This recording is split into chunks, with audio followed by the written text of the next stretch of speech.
Hey, good morning, everybody. Good to see you this morning. Um, Ephesians 4, verses 1 and 2. And what these verses are doing is Paul is encouraging us to make sure that the lives that we live, that people see that we live, should be equal to our confession that we are followers of Christ. Let the lives that we live, when people see them, let them be able to say, he is a Christ follower. Let our lives equal what we say. And that's in essence what he's saying. He says, I therefore, a prisoner of the Lord, I beseech you to walk worthy of the calling with which you were called. To walk worthy of the calling with which you were called. In other words, if you're going to say you're a Christian, live like one. If you're going to say you are a follower of Christ, then let your life be like a follower of Christ. When people see you, let them say that your life is what you claim it to be.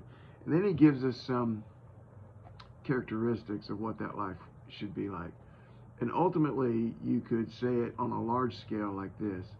The life of a Christ follower is a life about relationships with other people and how they treat and how they act towards other people and how they act towards God. And so it is, he says, first of all, with all lowliness and gentleness. This is like humility, lowliness. It is a humility that God's followers shouldn't be walking around with the big head, thinking they're the best, thinking they're better than everybody in any way, shape, form, or fashion. That they should actually be humble.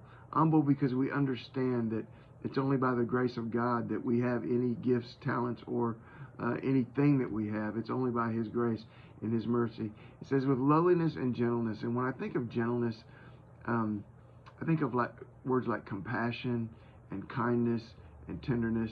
And it doesn't mean that you're weak. It just means that you're gentle. It just means that you know how to deal with people in a very kind, in a very compassionate way. And that's the way that we should be. We should be lowly and gentle, and then long-suffering, bearing with one another in love. These two are kind of the same thing. Long-suffering. Now, there's a Bible word for you, right? It's a word that we don't use long, but it's a word that I love. Long-suffering. Suffering a long time.